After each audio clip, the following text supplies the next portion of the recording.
Okay, so thank you everyone for coming for our second day of the conference, Meeting the Other, Transfers and Cultural Interactions around the Nile Valley.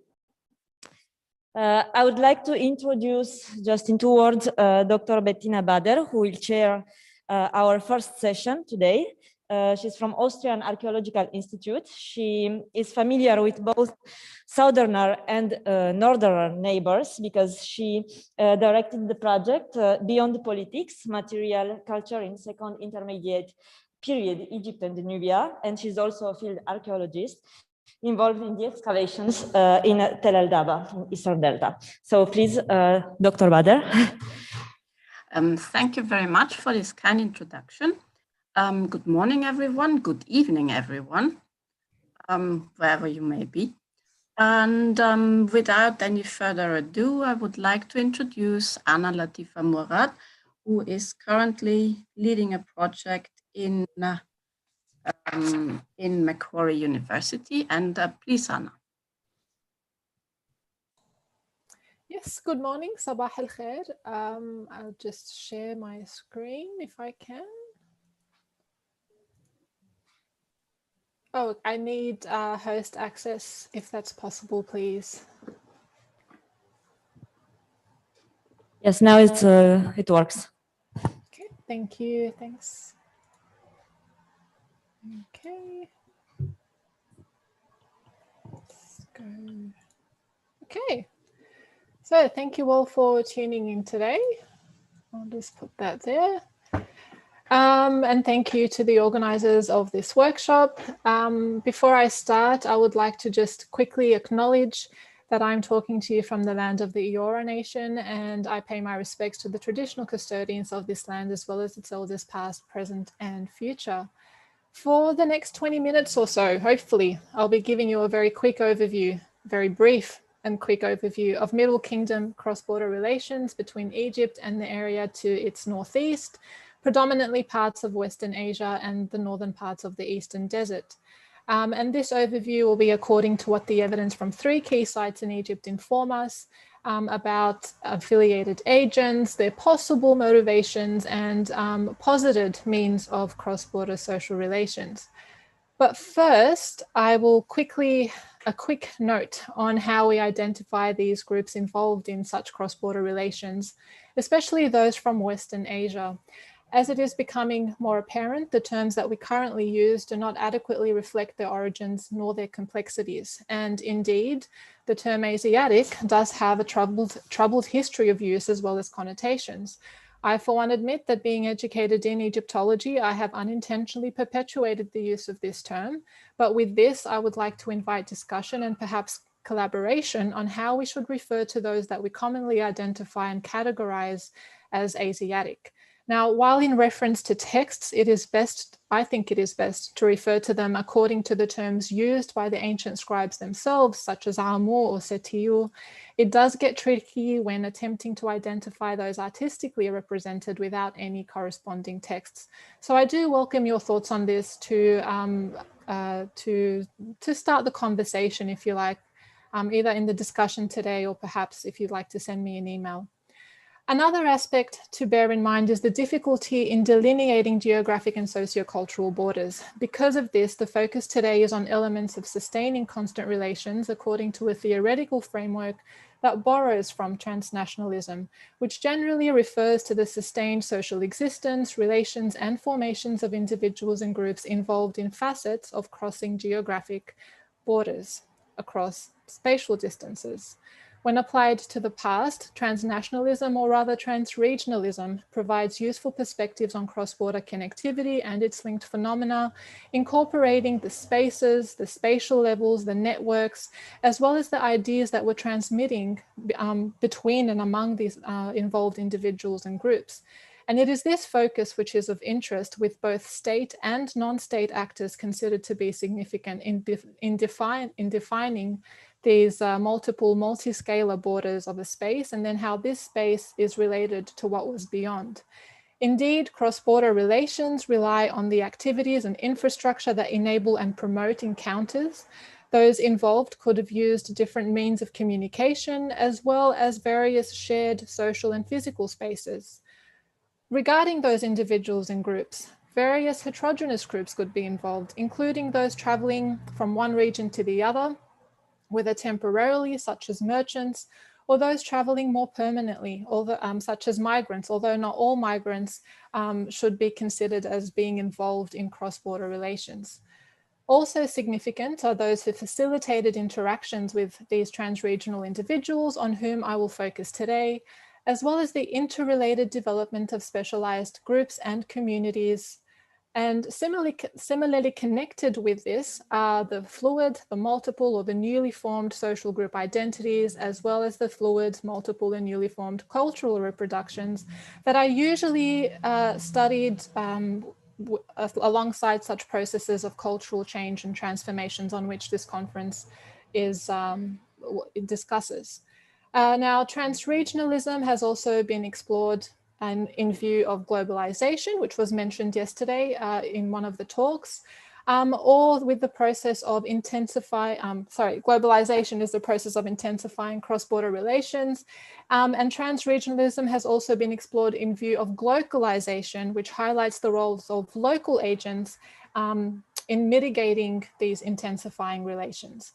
Now, the aim of this paper is not to argue for such processes, but it nevertheless advocates for a more nuanced approach that considers the roles of individuals and groups, as well as the cultural, spatial, and social manifestations that may have aided interactions. But of course, exploring this is limited by the nature of our surviving evidence, and focus today will be on 3 key sites. The first is Beni Hassan, a cemetery with rock-cut tombs of the late Old to Middle Kingdom, some of which belong to the leaders of the 16th Upper Egyptian Oryx nome. 5 of these tombs contain representations of entities with aspects signifying their northeasterly origins, and they range in date from around the late 11th dynasty to the reign of Senmosret II. The second site is Sada Bit al-Khadim.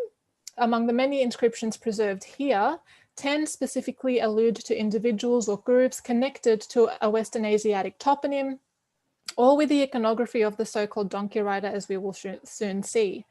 8 or 9 of these inscriptions date to the reign of Amenemhat III, and 1 is to the reign of Amenemhat IV, and all were found at the temple at the site in 3 key locations, if you can see here on the map. On the plan, sorry. The third site is Tal Daba, of course, in the Eastern Delta, which you've already heard of yesterday as well as today, with its very well stratified Middle Kingdom to New Kingdom remains. Focus is on those of the Middle Kingdom, especially the evidence from phases H to G of the late 12th to the mid 13th dynasty, and those from area F1, with these elements, with this evidence pointing to encounters with elements imported from or largely attested in Western Asia. Now, regarding those involved in cross-border relations, due to the very nature of our evidence, many appear to have held high offices in the administration, with some titles pointing to cross-border activities. At Beni Hassan, and this is just a selection of their titles, all 5 tomb owners held those displaying connections to the capital, such as the stealer of the king of Lower Egypt. In connection to their local area, as well as the capital, Barket III and Keti were great overlords of the Oryx nome in its entirety. Khnumhotep I and Amenemhat were great overlord of the Oryx nome, and Khnumhotep II was a mayor. All of which further signal their authority in their district, as well as their mediation of both local and regional or central administrative interests. Cross-border interests are suggested by titles reflecting leadership of an expeditionary force, with 4 tombs including siege scenes that showcase intergroup activities likely under their jurisdiction, corresponding with the titles of Keti and Amenemhat, as well as officials depicted in the tombs of Amenemhat and Khnumhotep II as overseers of the army or overseers of the expedition, whichever way you'd like to translate that. Now, in association with the deserts or with the Khasut, the foreign lands, Khnumhotep I and II were overseers of the eastern deserts, while officials in the chapels of Amenemhat and Khnumhotep II were also given the titles overseers of the Khasut or overseers of the deserts, of hunters or of the hunters of the Khasut. To these may be added the epithet of Khnumhotep II's son, Khnumhotep III, in his father's biography as keeper of the gateway of the Khasut, of foreign lands, as well as the title of a very famous individual that is pictured in Khnumhotep II's chapel, the Hika Khasit, the ruler of a foreign land, Ipsha. So this seems to suggest that by the reign of Senrosret II, more individuals with titles specifically dealing with cross-border activities were shown at Beni Hassan, but this was also alongside other representations of herdsmen, of hunters in desert landscapes, and also expedition members that occur in these tombs, of individuals who would have been involved in traveling beyond the confines of their district and perhaps the Nile Valley, which was indeed very possible considering the Oryx Nome's strategic location and especially its access to the Eastern Desert. To these may be added the many more individuals that occur in expedition lists and in inscriptions as found at Sarabit al-Khadim. And again, this is but a selection of these titles that occur in these selected 10 inscriptions, which have been very loosely categorized here for ease of display, if you like, for this presentation. They include such named expedition leaders as the god's treasurer Sebekhetep in number 405, the Emira Akhenuti Sa Impu of number 87, as well as in numbers 112, 114, and 115, we have respectively Sa Nofret, Ankhreni, and Renef Impu, who are shown with the consecutive titles God's Treasurer, Chamberlain, and Governor of Lower Egypt. Now, this title, Governor of Lower Egypt, has been connected to an area in the Fayum, although it's open to question, perhaps it relates to the capital or even to the Delta. Also in the inscriptions, as you can see, we have a number of scribes, of interpreters that are listed as part of the expeditions, and those behind the rationale for my selection who are affiliated with the toponyms of Rechenu, as well as Hami. We also have groups of Amu of Rechenu, as well as groups of Amu from this area called Hami. Also, we have these depictions of the so-called donkey rider and his associated men occurring in 4 out of the 10 inscriptions. Texts are comparatively scarce at Tel Dara. Now, focusing on the late Middle Kingdom evidence from area F1, those who would have used the spaces at or around stratum D2's complex and those around strata D1 to C's larger, possibly administrative complex would be of interest. Their tombs feature elements of both local and non-local origin, with imported Middle Bronze Age amphora and juglets, for example, among other pottery, especially Egyptian pottery, which is the majority actually. We also have alongside this material 2 seals collected from tombs M18 and M18 number 3 and number 2, specifically number 2's fill debris. The first, the seal impression preserves the title and name of the Sajati Biti Imira Perwer, the sealer of the King of Lower Egypt, the chief steward E, pointing to relations with the central administration. The second title on the scarab has been translated either as Emira Khasut, Mechen, overseer of foreign lands, caravan leader, or what seems to be perhaps clearer, the Hika Ni Rechenu Diso Bekemhat, the ruler of Rechenu. Both of these titles, whichever way you translate it, would infer a role in cross-border relations. Now, while it remains uncertain if these titles identified the tomb owners or the individuals that were associated particularly with these items is uncertain, especially in case of the seal impression, because it was found in debris and also it might have been attached to an imported commodity to the site. Their presence there signals affiliations with the individuals who are named. Accordingly, if the tomb owners were associated with the administrative complex nearby, then it is possible that they officiated both state and local relations from this structure. Now, from such material, what can we infer perhaps about possible motivations for these cross-border relations? And one of the most obvious is, of course, the acquisition of resources. With the scenes at Beni Hassan, especially this wall from Khnumhotep II's chapel, clearly showing the tomb owners' desired access to products from regions near and far, including the marshes, the desert, as well as the east. And in reference to the east, we have a text associated with this Hamul procession that mentions that they were brought specifically on account of mesgemet.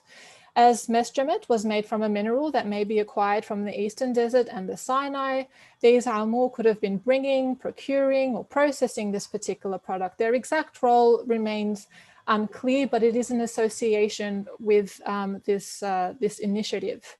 And indeed, similar initiatives and similar collaborations with Northeastern groups in expeditions for the acquisition of resources is supported by the Sarabit al-Khadim inscriptions. And very well known, as I mentioned, are the inscriptions represent the donkey rider, one of which in inscription number 112, we have a name associated with him as the brother of the ruler of Rechenu. Sorry, I'm not sure if you heard that. I just live on a main road, so apologies for that. So these inscriptions date between the years 4 and 25 of Amenemhat III's reign, which signals continued relations with this particular individual as well, and perhaps the brother of the ruler of Rechenu over at least 20 years. Now, perhaps their roles, they were there to oversee personnel from Rechenu, mentioned in the inscriptions. They were there to mediate relations with locals at the site and with the Egyptians, or to ensure the procurement of a particular mineral. Again, their particular responsibilities is uncertain, but it seems to be affiliated with the Egyptians as well as other individuals from Rechenu. Now, according to other Middle Kingdom texts, Rechenu is associated with a region in the Levant, and if correct, the archaeological evidence from Tel el-Dab'a would further support persistent commercial relations with this region for the acquisition of resources. And this is very well reflected in assessments of imported Middle Bronze Age ceramics, with, for instance, one conducted by Karin Kopetsky on the ceramics from domestic contexts, indicating an increase in imported Middle Bronze Age forms, a gradual increase, if you like, in the later Middle Kingdom levels. And this trend closely matches examined ceramics from funerary contexts by Sarah Villain as part of the Enigma of the Hyksos project. Petrographic analysis on 130 imported vessels from these late Middle Kingdom levels across the site also imply that over 70% come from a specific area of the Levant, from the northern Levant. And if we were to focus in specifically on those from area F1, not just from the tombs, but from the area, from across the area, then the majority also petrographically are associated with the region of the northern Levant. The funerary context of this imported material highlights another possible motivation for cross-border relations. The meanings attributed to objects, whether due to their symbolic properties, their cultic, their funerary, or their religious uses, or their representation of status and identity, likely affected their value and appeal, as with particular weapon types that were reasonably pertinent social identity markers. As such, this may have fueled the need to acquire items that could only be obtained from a limited number of sources, thereby promoting the possibility of sustaining relations with certain groups or regions. In turn, the ability to access these products or these objects may have portrayed an individual's status, their resourcefulness, their specialized knowledge, and indeed their special privileges. Even in representing the Amur procession, what is often neglected to assess is Khnumhotep II's role himself in showing this scene, in managing this access, and perhaps creating suitable conditions for this interaction. He is representing that he is endorsing interests of his community as well as that of the Egyptian king. Even though, as is being questioned now, this responsibility may have not been very well received by the Egyptian king. It's hypothetical.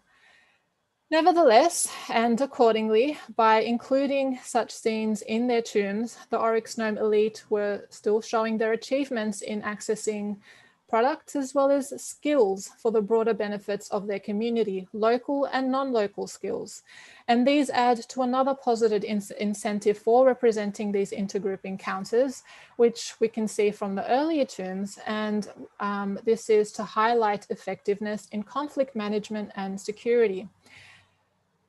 These display access to skills of local and non-local warriors. And even if we interpret them as rhetorical ideals, they still highlight the ideals of intergroup dynamics, with the leader of a community indicating that he could effectively mediate the affairs of different groups to securely fulfill a common pursuit, whether it is a siege attack or later on with the procurement of minerals.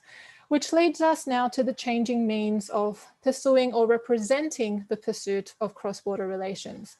Indeed, a shift is noticeable from the earlier tombs at Beni Hassan, wherein the Oryx Gnomes leaders are represented to have brought together these groups, and the later tombs wherein they are involved in more diverse activities, as in the Chapel of Khnumhotep II and the procession of Amur.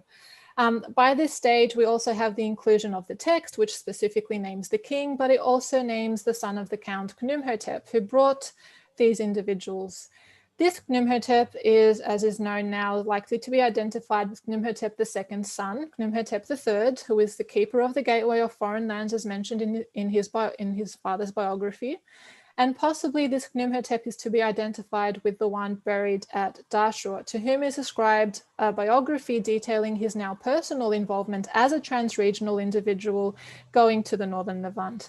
And if correct, this would suggest that the Oryx Gnome elite would have consistently maintained relations with the northeastern groups from around Dynasty 11 to Senwosret III's reign.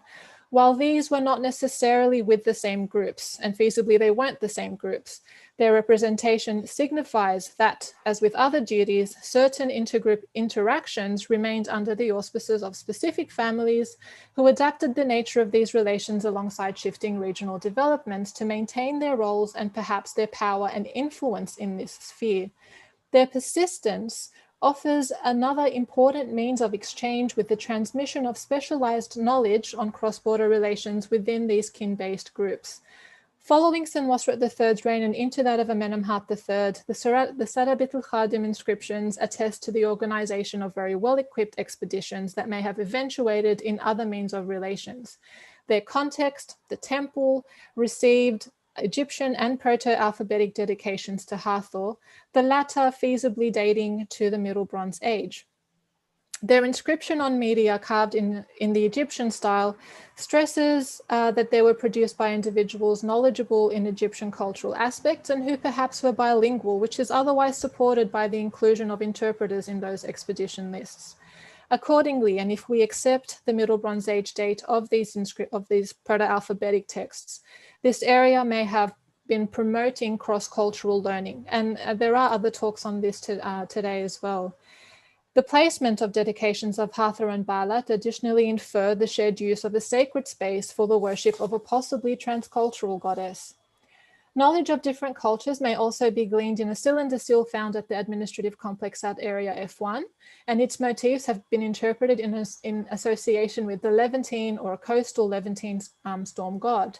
Arguably locally made, it displays knowledge in Levantine elements by the carver and perhaps the person or the group that utilized it. Although theoretical, its deposition at the complex suggests that those who frequented this space may have been familiar with aspects of the Near Eastern storm god, with their probable use of this seal perhaps reflecting that they were also using a very common means of communication from typical of the Near East. Together with the burials near the complex, the continued interactions of individuals at the site may have contributed to the increase of cultural manifestations, signaling both Egyptian as well as Near Eastern influences and inspirations. Their posited role in exchanges may have inevitably affected representations of group identity, as possibly demonstrated by the fragments of this reconstructed statue, with features commonly associated with both Egyptian as well as Near Eastern men as displayed in Egyptian art, indicating the individual's high status, their identity, and perhaps their role in intergroup affairs. Together with the other material in the area, one may suggest that a specialized group, maybe even a community, was active in these relations, that it was emerging, it was on the process of emerging, which itself may be considered as a means for furthering connectivity. Overall then, the selected sites offer different yet complementary insights on the process of sustaining cross-border relations. From the early Middle Kingdom, local leaders mediated intergroup relations or represented their achievements in such roles for the interests of their communities and those of the central administration. The latter appears to have offered considerable resources for the execution of expeditions with diverse personnel, including high-status individuals who seemingly held responsibilities both in the capital as well as their local communities. Means to further relations possibly included specialized knowledge in negotiations that was transmitted in distinct, often kin-based groups, social groups, and persistent contacts with specific non-local agents, which could have contributed to the positive emergence of a specialized community or group in some cases. Perhaps facilitating direct communication with trans-regional individuals, whether scribes, the interpreters, as well as those involved in expeditions. Individuals associated with the Treasury, for example, are also repeatedly attested, highlighting the importance of cross-border social relations for this acquisition of resources. Other motivations that I very briefly discussed today include the desire to access socioculturally significant non-local commodities and skills, or perhaps for more effective conflict management or the representation of such. Intertwined with these were the agents' representations of their roles in managing hubs of encounters, which may have affected how particular individuals and groups eventually displayed their own identities, adding to other positive influences of sustaining cross-border relations, all of which highlights that these should not be always be studied from the perspective of the central administration, the capital and its interests, but the interrelated perspectives of those who were engaged in distilling familiarity between groups that would have otherwise perceived each other as foreigners. So thank you for your time, and I welcome any points of discussion or questions that you may have.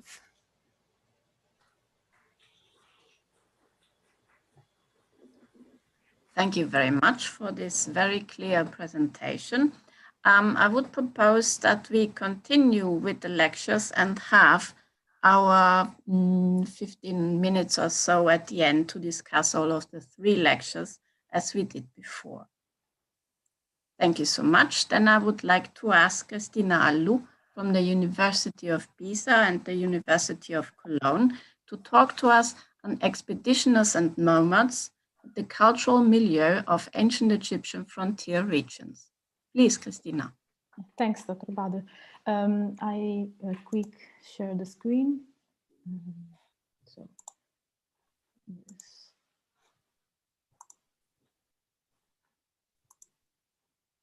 Okay, can you see the screen? Yes. Okay, thank you. So, good morning, everyone, and thanks for being here virtually or in presence. Before I start with my presentation, I would like to thank Dr. Elena Panaite for accepting my abstract. And today I will present some of the results of my ongoing research on cultural and social milieu of mining frontier regions, focusing on selected sites from the Eastern Desert and South Sinai in the period between the Old Kingdom and Middle Kingdom. At first, I will begin with an introduction, helpful in contextualizing the research. Then I will deal with the spheres of interaction between mining and mining communities and the outside world, addressing particularly the issue of cultural contact through the data available, both from textual and archaeological evidence. Finally, I will focus on 2 case studies, one from the Eastern Desert and the other one from South Sinai, concluding with final remarks. The study of ancient mining site has until recently focused on the analysis of technological processes of extraction and processing of metals and precious stones, sometimes also investigating the dynamics of transporting raw materials from quarries to sorting centers and workshops together with the chain operatoire. The issue of social and cultural milieu related to mining areas, in most cases located on the geographical and political periphery of ancient civilization, therefore remained on the sidelines for a long time. It is only since the 90s that historians, archaeologists, ethnologists, and cultural anthropologists have begun to emphasize the social aspects of mining technology. Mining communities, so function indeed as actual ecosystem and can be defined, quoting Brumfield, as a culturally based behavioral system, which are the composite outcomes of negotiation between positioned social agents pursuing their goals under both ecological and social constraints. The study of social microcosm of their endogenous and exogenous dynamics falls within the framework of microhistory, which tends to give voice to the hidden histories, traditionally underrepresented in the historical discussion, also in the Egyptological field. The study of ancient mining sites and communities can certainly also benefit from a comparative and multidisciplinary approach. In this specific case, I will deal with Ardestis theory on 19th century Western American mining communities, then applied to the ancient Egyptian case by Ian Shaw, which identifies three spheres of interaction which maintained by the mining frontier region and communities with the outside and distant world because of its ability of supplying precious materials and metals. The material one is made of archaeological remains of minor settlements, roads and caravan routes connecting to the mining areas, but also the artifacts found at the site and coming from the sites. The social sphere consists instead in the textual and archaeological evidence from the social and ethnic composition of the mining community. Finally, the informational sphere may be identified with the combination of religious, ideological, and political links.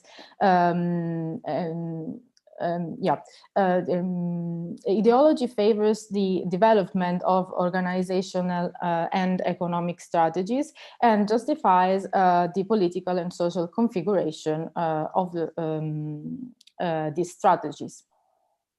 This field of interaction can clearly overlap to some extent. For instance, then in the transport of a raw material, the journey involves crossing foreign lands and thus coming into contact with other social and ethnic groups. In these cases, the negotiation goes beyond the social relationship with the mining community. So we may assist to the intersection of the interaction spheres. A figure who may have acted as an intermediary between the Egyptian and indigenous peoples of the Eastern Desert and South Sinai, recurring very often in the expedition inscriptions since the late 5th, 6th dynasty throughout the Middle Kingdom, is that of IFAO, already mentioned in a couple of lectures from yesterday and today. It labels in a mutually exclusive way, depending on the context, the interpreter when referring to an Egyptian person, otherwise the Egyptianized Nubian, a foreigner in general, but especially Nubian. When intended as overseer of the Egyptianized foreigners, is often found in compound titles such as Kerep Yau, Imir Yau, and so on. And it is clearly denoted the inclusion of such figures in the Egyptian administrative system. In this variance, the title appears attested in Wadi Amamat, Wadi Al-Laki, in general in the southern Eastern Desert, and especially in Wadi al-Udi, where it is to be understood as overseer of the Egyptianized Nubians, in my opinion. The IFAO thus can be defined as a socio-cultural class, equidistant between the Egyptians and the Nubians. Differently, in the majority of South Sinai attestations dating to the Middle Kingdom, the word IFAO does not occur in compound titles, and often refers to a single individual among the expedition members. So I suggest that in this case, it should be translated as interpreter. Another interesting fact we can infer from various Wadi Amamat inscriptions, in particular from Henu's account, the inscription 114 from Wadi Mamat, dating to the reign of Mentuhotep I, is the participation of local eastern or local desert people in expedition as guides for protection for the Egyptian expeditioners.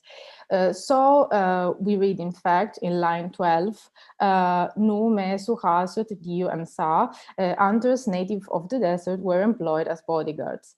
In this context, we find Egyptian officials such as Emir Nu, overseer of the hunters, who must have regularly interfaced with these tribesmen. At the same time, from the same type of sources, there is a negatively marked ideological conception of desert peoples, who fits into the traditional topos, rhetorical topos of preserving the mat through the massacre of the foreigners, bearers of chaos. Beyond the ideology of power, it is very likely that the local population of the desert were often perceived as a possible danger or obstacle to the Egyptian, a fact that is confirmed by the location and layout of mining settlement, in most cases places in hilltops or fortified. The reality is clearly much more complex and multidimensional that we can infer from only the epigraphic data. The dynamic of interaction between desert nomads and Egyptian expeditioners are indeed difficult to reconstruct. Unfortunately, despite the abundant epigraphic documentation related to mining activities in the eastern desert sites, the settlements of local people are poorly documented archaeologically for periods after the prehistoric era and the early dynastic time. The case of Serabit el-Khadim is even different, where the last archaeological traces of local population dates back to Chalcolithic and early Bronze Age too. Yet the presence of South Levantine community is evidence from the Middle Bronze 1 to Proto-Sinaitic inscriptions. Accessible archaeological data combined with textile evidence of rock inscription from two specific case studies, provide maybe a more reliable picture. The area of Wadi el-Udi is located circa 35 kilometers southeast of Aswan and consists of at least 14 subsites already known, but I will focus today on Site 5 and Site 9. It was exploded for amethyst, and there a cultivator is attested together with the local deities of the Elephantine nome. The ancient Egyptian complex of Serabit el-Khadim lies on a small plateau, instead located about halfway down the western Sinai coast, 29 kilometers inland from the Gulf of Suez. There, turquoise and copper was exploited and mined extensively. The site includes, beside the mines and the connecting roads, the so-called Camp of Egyptians, also a double Emispeos temple dedicated to Hathor and Soptu. We're dealing with the Wadi el-Udi sources. Inscription Wadi el-Udi 4 from Site 5, dating to the early reign of Mentuhotep I, explicitly says that the establishment of mines in Wadi el-Udi involved Nubians from Wawat and Seti, but without any particular positive or negative connotation in this case. Here it is said that all Nubians from Wawat, from the north, from the south of Nubia, came to work at the site because of their lord. The incipit of the round top stele Wadi el-Udi 143, coming from Site 6 and dating to Senusret I, instead follows the traditional rhetoric of preserving the order through smiting the foreigners. Not only nomad tribes, the Yuntiu, but also and Nubian are listed among the dangerous enemies, but also Asiatics.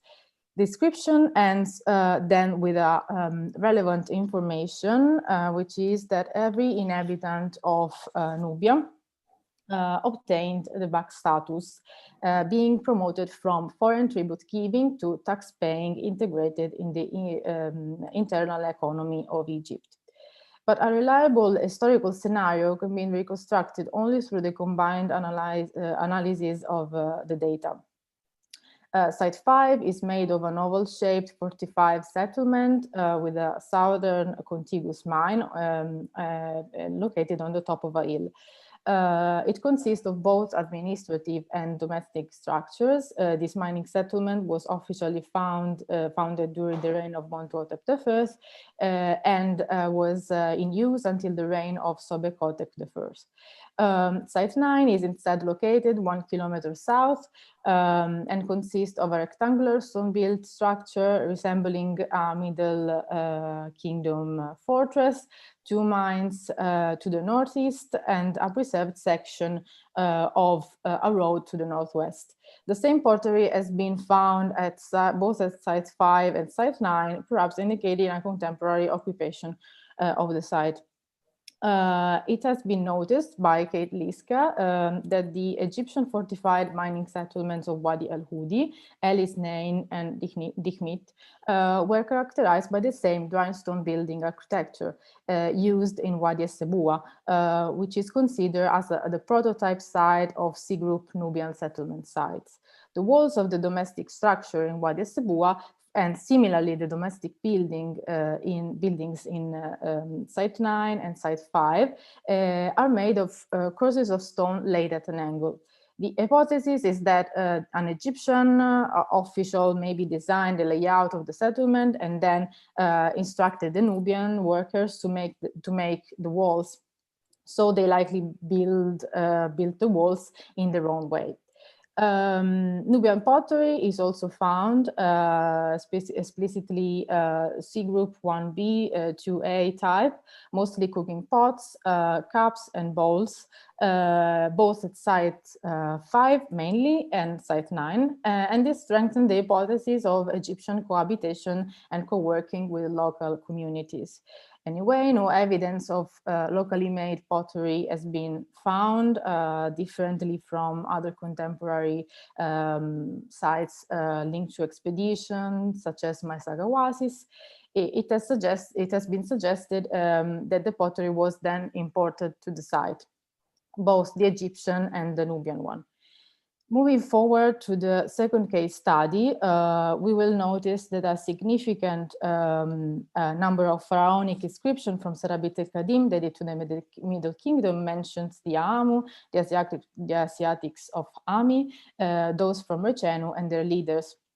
Of course, the topos of Egyptian superiority and control over the foreign population is present also here, particularly in the early Old Kingdom inscriptions from Wadi Magara, likely because the early expeditions were not very numerous. Anyway, the feeling we have analyzing the sources overall is that Asiatics were not only subordinate members of the expedition, but also economic partners in mines exploitation.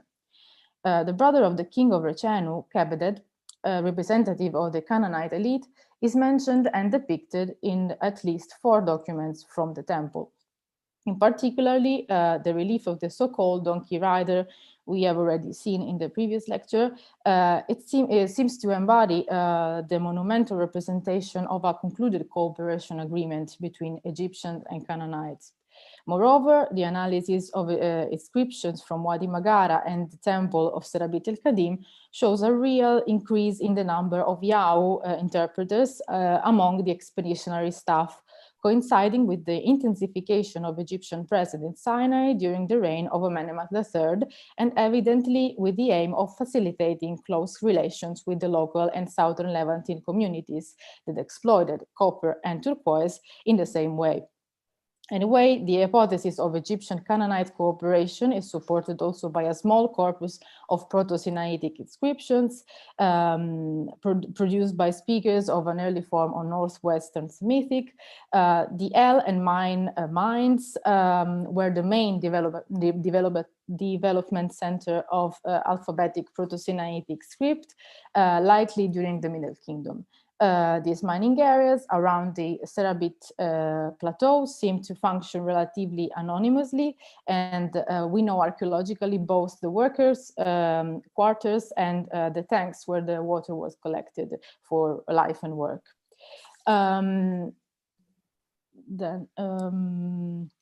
The G mine also shows, just like the area of L and M mine, only Canaanite alphabetic inscription, and this supports the idea that the Canaanites are on the one hand in close contact with the Egyptians, and on the other hand economically and culturally independent. For example, the block statue from Cairo Museum is clearly the expression of a cultural compromise. As for the famous Sphinx from the British Museum, we've seen already, the iconography is clearly borrowed from the Egyptian traditional sculpture, but the text is inscribed in a Proto-Sinaitic script.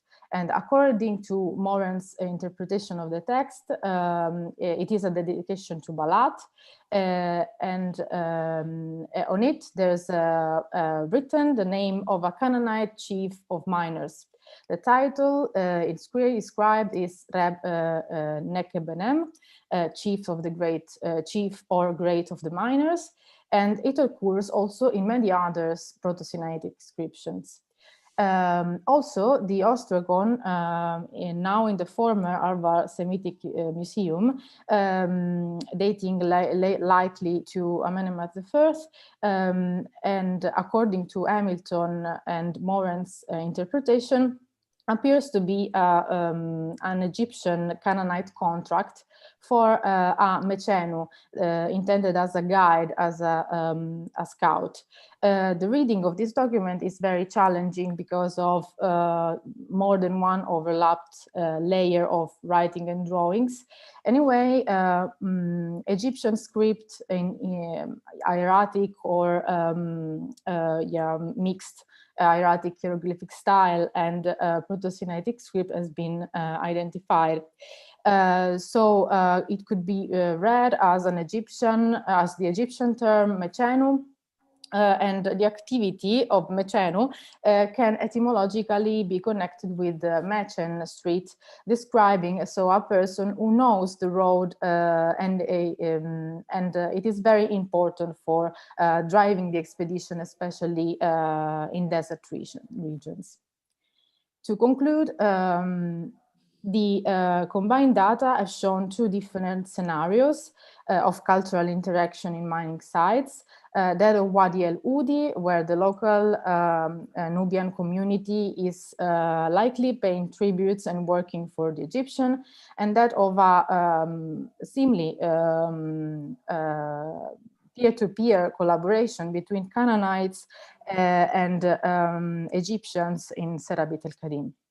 The nominal areas in which Wadi El Oudi and Serabit el-Kadim are located must have been acted as negotiation centers in which more than one social and cultural group interact with each other and establish forms of co-working more or less codified with those within those networks that have been defined as informal networks.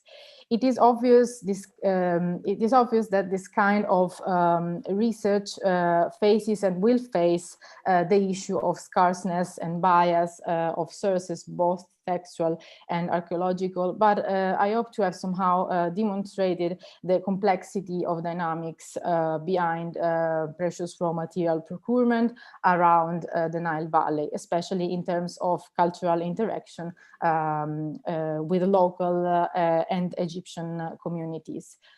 Thank you for your attention. Of course, do not hesitate to ask or contact me later. Thank you.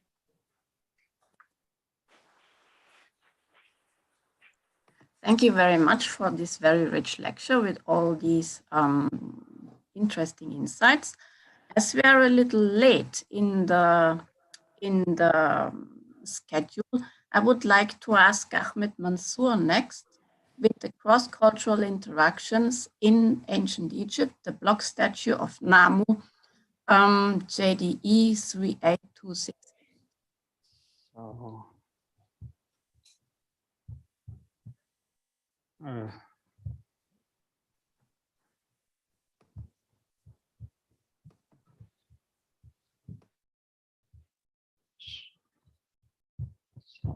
Then I share screen. Try to share. Yes, it works.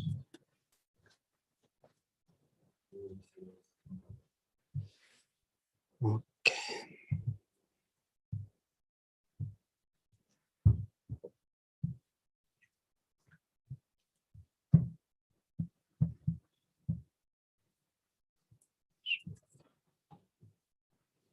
Yes. So thank you very much, Professor Bader, for sharing this session. First, I would like to thank the organizers of this conference, the IFAO and the PCMA, for the nice organization. And of course, I would like to thank Anna Latifa Murad and Christina Aloum, who paved the way for my lecture, actually. So they gave a lot of nice and good information and good introduction for my lecture. And actually, it is logical to put my lecture, the third one after them, because I'm going to go in depth about the block statue of Namu.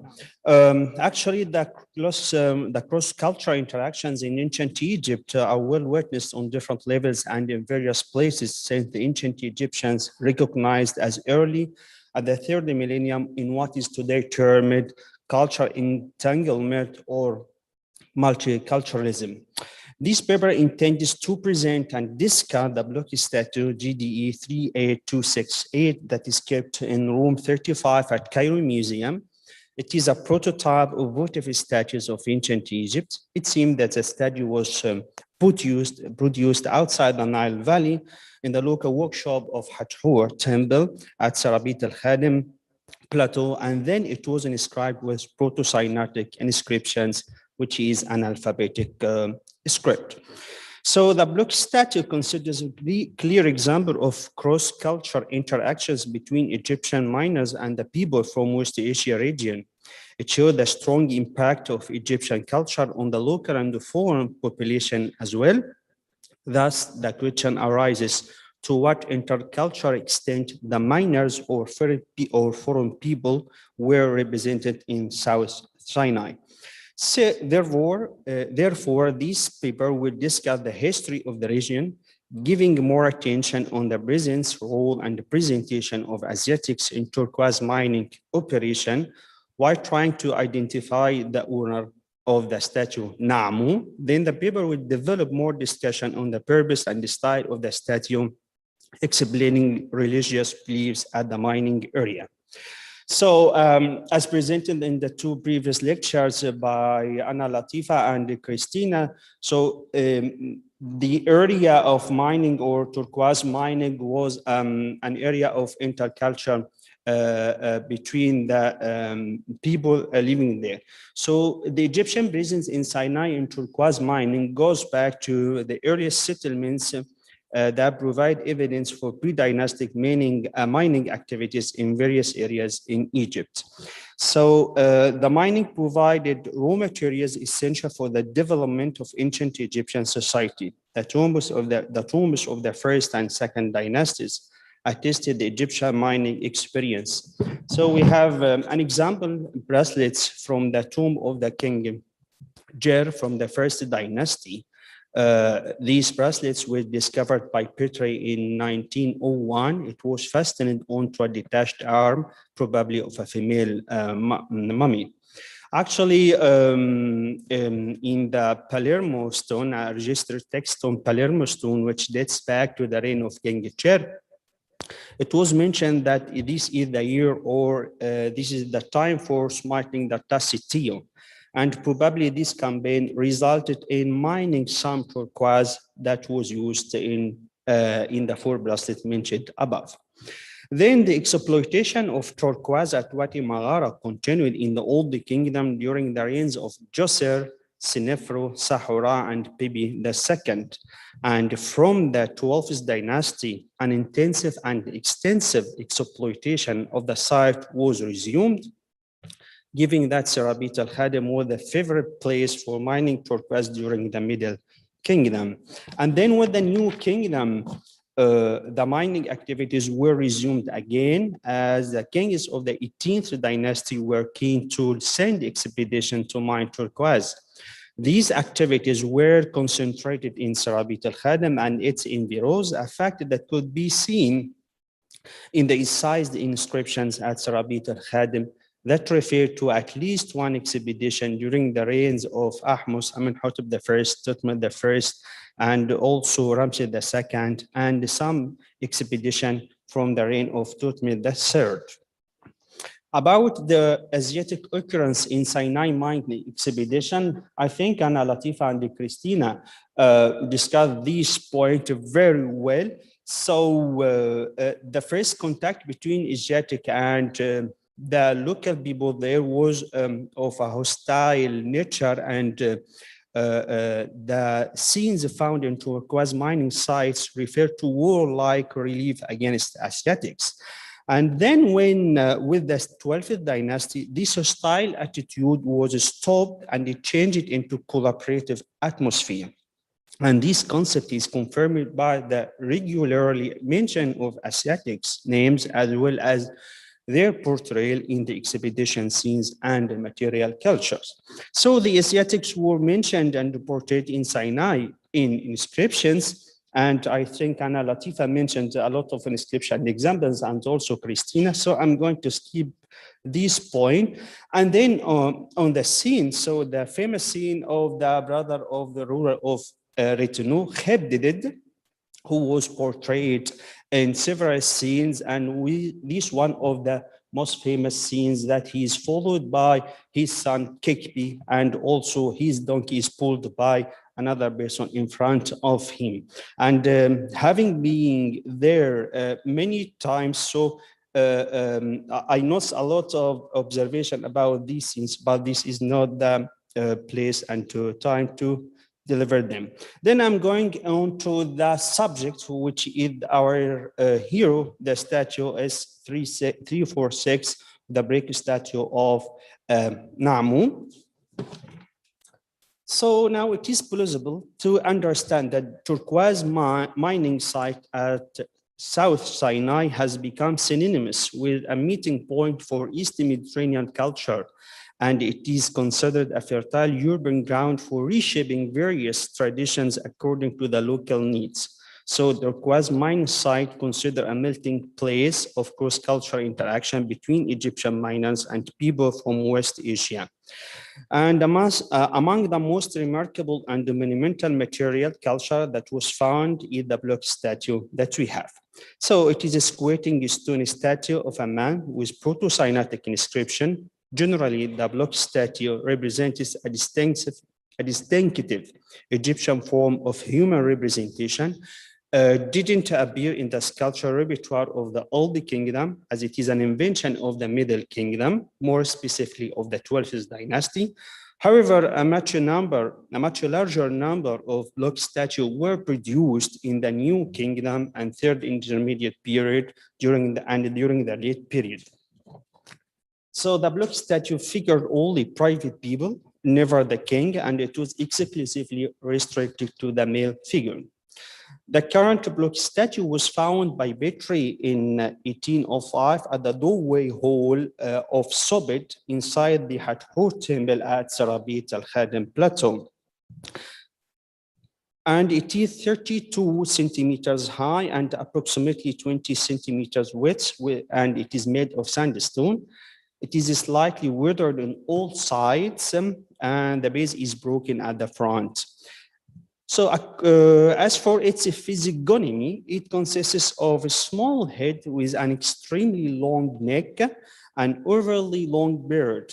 It has a rounded face shape with small eyes and brows, which are badly weathered. And it has also a short and broad nose and a small accentuated mouth and small ears. The hairstyle covered the shoulders, the straight wig, beard, that is connected to the body block. There is no indication of hands, and the feet and shoulders are covered with garment. It is inscribed on top, front, and right side with Proto-Sinaitic text. So the statue was, of course, produced outside the Nile Valley, and then it was inscribed with the Proto-Sinaitic, which is an alphabetic script.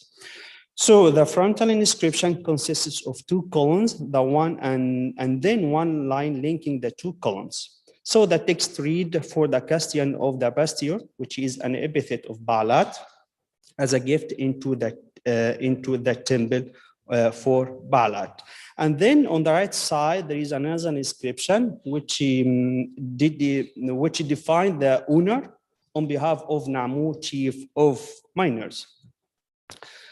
Now we are going into depth about the name Namu. Hosh mentioned the name Namu in his list of Semitic loan words in Egyptian text. So he included it as a personal name that occurred in many Egyptian documents from 18th and 19th dynasties. The name of Namu was transcribed from its Semitic origin to Egyptian hieroglyphic with phonetic signs. And Hosh mentioned that Namu is an adjective, which means dear, charming, or pleasant. And it was used in different ancient languages, such as Ugaritic, Akkadian, and Amorite. However, Shisha Halevi suggested that the name is originally spelled as Na-Nua, and the M is a suffix. So it means to move, to wave, to stagger, to shake. So it could be related to the word Na'i, to go. In the meantime, Ketchen interpreted Namu as a toponymy, which is A-Namu, Ain Namu. So is it related to the modern town called Kafr Naim or Bani Naim in Palestine? I don't know. So on the other hand, Ranke listed it as a masculine personal name, which dates back to the Middle Kingdom. It is written as Na'i in Mu. So it is number 8. I made a mistake. But actually number 10 also plays a role because it is Na'i. So should it means the one who moves in or by the water? It should be.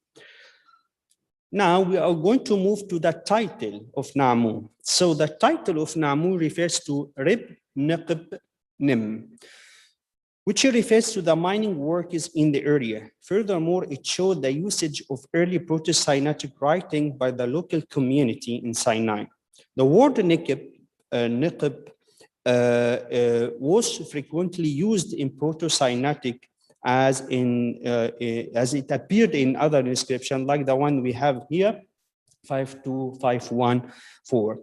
So its equivalent in the Sinaitic inscriptions is Emira Midju, overseer of a gang of 10, Emira Su, overseer of a 5, and Kherib Suku, commander of troops. And also, this is not the place for neither philological nor paleographic analysis, but there are some paleographical observation on the inscription. And this according to Morins. According to Morins, it is noted that the right column goes further down than the left one, and it takes up more space. And this led to an attempt to save some space here. In addition, Morins referred that the Rech letter is clearly written on the edge of the top and the front, and the Tau is slanted, but otherwise it is straight in this inscription. And the arrangement of the letters is in zigzag at the end of the column to save more space. The text is not subject to the same signs standardization. The size, shape, and orientation of the signs vary intensively. So it seemed that the inscription intentionally was designed to be a monumental one, but there are clear difficulties with its execution. Minor inconsistencies in the layout suggest that no prior drawing was probably prepared for the lettering. Thus, it is probable that the statue wasn't intentionally prepared to be inscribed. Then the inscription was later added. It is questionable. Did Namu physically exist at Sarabit al-Khadim Plateau?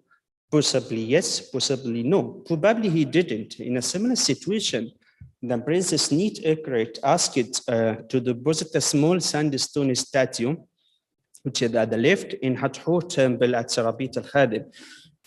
So this statue dates back to the reign of Amnimhad III and now conserved at the Oriental Institute. And she asked Emini, the expedition leader, to devote her a statue in the sanctuary of Hathor, as she is the Lady of Turquoise. It expressed the privilege of being part of the ritual community. Moreover, it is questionable, why did Namu prefer to devote a block statue instead of figuring himself on a nicely engraved seal like Heb did it, for example? So indeed, the block statue is characterized by the special squatting posture of the person represented, with the knees drawn up in front of the chest and the arms crossed above them. So this posture is derived from daily activities, life, and even nowadays in cold winter, one can see people sitting, gathering their knees to their bellies under their robes. Such a position is common in daily life in Egypt till now, but it also represented the humble dead in the netherworld, either in the tomb or in the temple in front of the god. And it is still found in Egypt as an attitude of subjection and humility. The original meaning derives from two iconic elements, the special squatting posture and the crossed arm. In ancient Egypt, squatting was the conventional working or resting posture. Thus, it is probable that Namu, with such a humble posture, was keen to be presented among deities of the temple. And judging by its general features, it seems that the statue had been set inside a niche at the entrance of the hall of Sobit, and it is not also that the inscriptions are placed on the statue front and its right side, which refer to that the two sides were displaying view to the public. Parallels. So Willock found two statues in his excavation of the tomb of the archer Neferhotep at Deir al-Bahari from the 12th and 13th dynasties. According to Saad, the two statues could be compared to our statue. The first one at the right is the Cairo Museum GE 47708. It is an alabaster statue. It has a wide plain wig, sizable beard, completely enveloped, no hands or feet visible. While the other is 47709, it is made of gritty stone or probably sandstone or quartzite. It is also has a wide plain wig, well-modeled eyes and eyebrows. However, it could be also compared to another statue from Sarabit al-Khadim. It represents a squatting sandstone statue that dates back to the New Kingdom. It is 53 centimeters high with emblem of Hathor in front. To the right of the latter, the inscription reads, offering which the king gives to Hathor, Lady of Turquoise, to the chief of Magi, Nechem Sen, to a voice. And the physiognomy of both statues is quite similar in size and the method of execution: eyes, ears, lips, eyelids, and size of the face. The headdress covers likewise the shoulders of both statues, and the most important is the size of both statues is almost the same. So, the suggested scenario. The mining projects within Egypt helped to bring out increased exposure by Egyptians to Asiatics, as foreigners filtered into Egypt on a more frequent basis. The Middle Kingdom marked an era of a change in Egyptian society, and Egypt experienced increased contacts with her neighbors and cross-cultural interaction. Consequently, the Asiatics participated in a variety of occupations. So, it is suggested that Namu came with other groups from Levant who spoke Hurrian and a West Semitic language to take part in turquoise mining expedition. Based on his experience in mining operations, he was a head of a teamwork of miners who probably mined turquoise for their own account after having the official permission of the Egyptian authorities. Then he commercialized the amount of turquoise for the sake of the Egyptian expedition, or he marketed turquoise in South Levant. But it would be also noted that the life condition in Sarabit al-Khadim was at the perfect. As Goldwasser writes, the isolation, fear, and pressure, and the sudden appreciation of eternalizing the name would naturally lead the Asiatics to try to write their own calls to their own gods, Baalat and Il, in their own languages. So when Namu asked the security and safe return to his homeland, he searched for a god gift to offer it, so which was a ready-made block statue to offer it to his already known deity, who is Baalat. It is plausible that the statue was first devoid of any text. Then when Namu acquired it, he intended to add a short text in his own script. This statue was inscribed with the offering text in Proto-Sinaitic. And Namu would like to memorize himself in the divine sphere of Hathor at Sarabit al-Khadim plateau, as she was the reigning deity of the region, as she is the lady of Turkaz. So, and her male paternal also Bitah, the deity of the Egyptian royal residence, political capital. So the two deities, Hathor and Bitah, were assimilated to two deities who are Baalat and Il. So the local community of Asiatics took part in turquoise mining expedition, identify the two deities to their own major deities, Baalat and Il. And based on the modest side of the statue, it is plausible that Namu was not a high-rank official like Khebdidid, the brother or the prince of Rutinu, who was presented riding a donkey and followed by his son.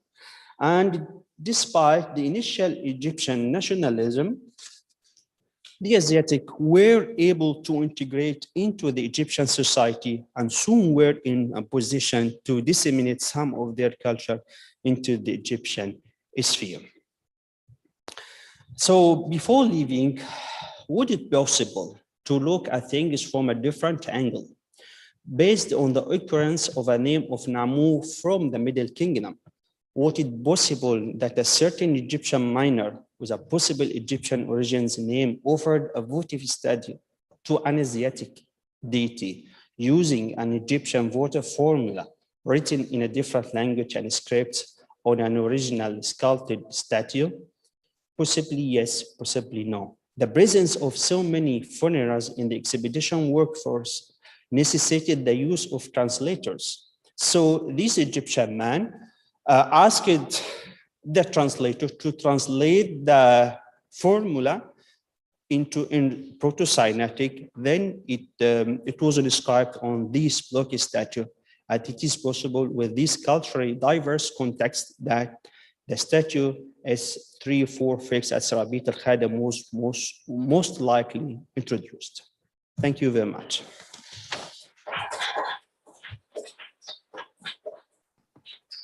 Thank you very much for this interesting lecture.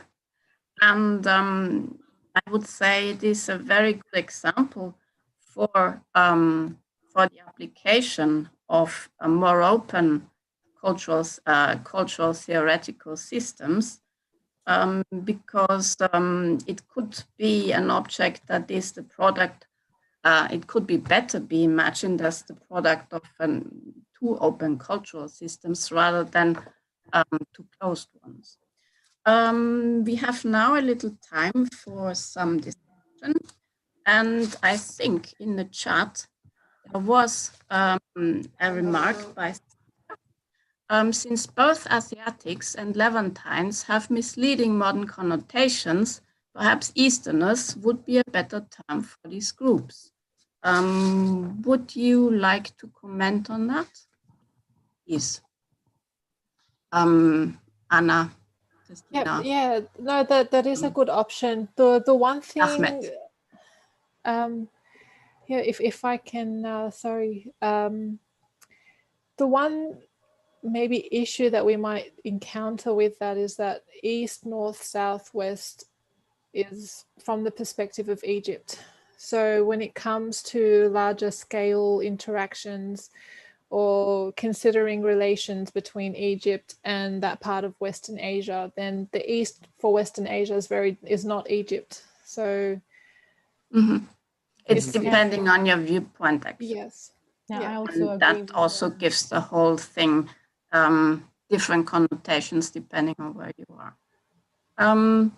This is a very difficult question that will need a lot of discussion, I think. Any more remarks to this?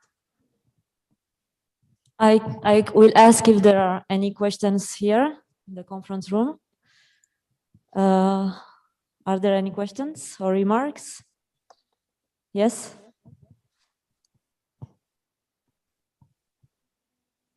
Thank you. Well, my question is for Christina. Yeah. Thank you so much for your interesting lecture.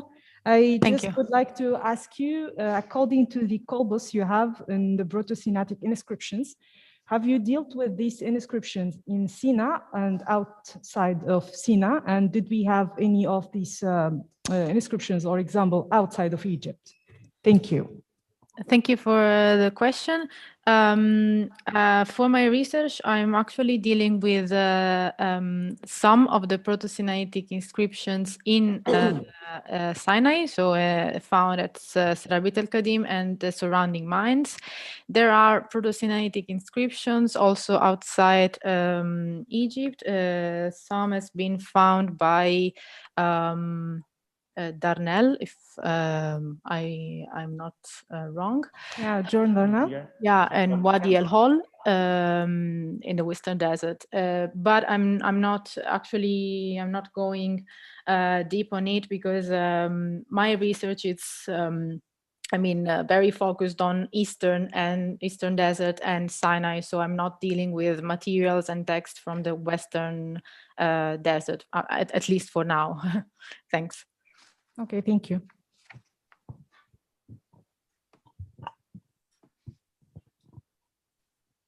Are there any more questions? Yes, I will take one more question here, and then maybe we can turn back to the chat. Yeah. Thank you so much. A small question to Dr. Ahmed Mansour.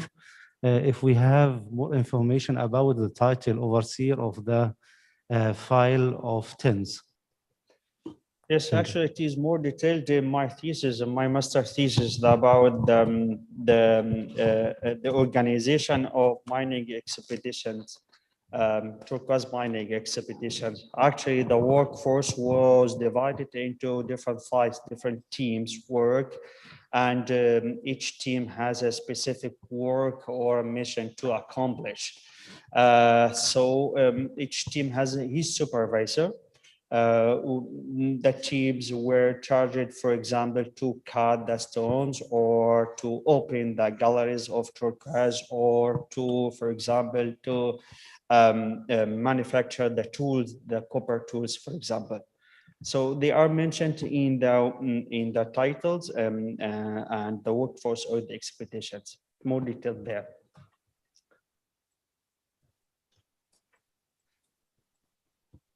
I think there are no more questions. Yes. I have one or two comments for Anna Latifa. So don't be angry with me, huh? No, actually, you are using a proto-alphabetic script. Why do you prefer to use it more than Proto-Sinaitic? This is the first one. The second, do you think that so you argued that the Asiatic came as merchant, as migrants. Do you mind to call, for example, some of them came as seasonal workers to mine some turquoise for their own accounts, actually? That's all. Oh, not offended at all, actually. Very interesting questions. In regards to the first, proto-alphabetic, proto-Sinatic, whichever one you prefer, I usually opt for proto-alphabetic because of the Wadi al-Hol inscriptions. There might be other inscriptions that haven't been found yet, and by listing them as proto-Sinatic, we're just designating that area alone as from where those inscriptions were found, which is fine because we are referring to those as well. So that's Okay. that's fine. And for the second point, I don't know if there were migrants. I know, like, I would assume that they weren't. They could have been seasonal workers. They could have been just going to that area to work alongside the Egyptians and then going back. They could have been going to Egypt first and then heading along with the expedition to the Sinai, which seems probable in a number of inscriptions. So yeah, it's open to question where how long they stayed in that area. The one thing that supports them staying for longer in Egypt is perhaps in the case of this donkey rider. You probably, I mean, you've seen them yourself. Maybe you can mention or add some remark on this. If they do appear between year 4 and year 25 of Amenemhat III's reign, then were they staying for a longer period of time in some place along the Nile Valley, or were they coming to and fro from another area in the Levant across that period? So yeah. Actually, in my opinion, the work in the mining in the mines in this area in South Sinai was seasonal. So the workers stayed there for about 2 or 3 months at the maximum. So this is an open discussion for Christina. Also, do you think that during 2 or 3 months, people can culturally interact for them in this area, in the desert, for example? So this is what I mean. I mean that the people or the Asiatics or people from South Levant came for a season of work which lasted for 2 or 3 months in order for a specific mission, which is mining some turquoise and also mining some copper. And then they started to commercialize it wherever, inside Egypt or outside Egypt. So it would be a little bit difficult. So to search in this as a factor of cultural interaction. But actually, if you search for the material culture, you can find examples for the cultural interaction. This is my opinion.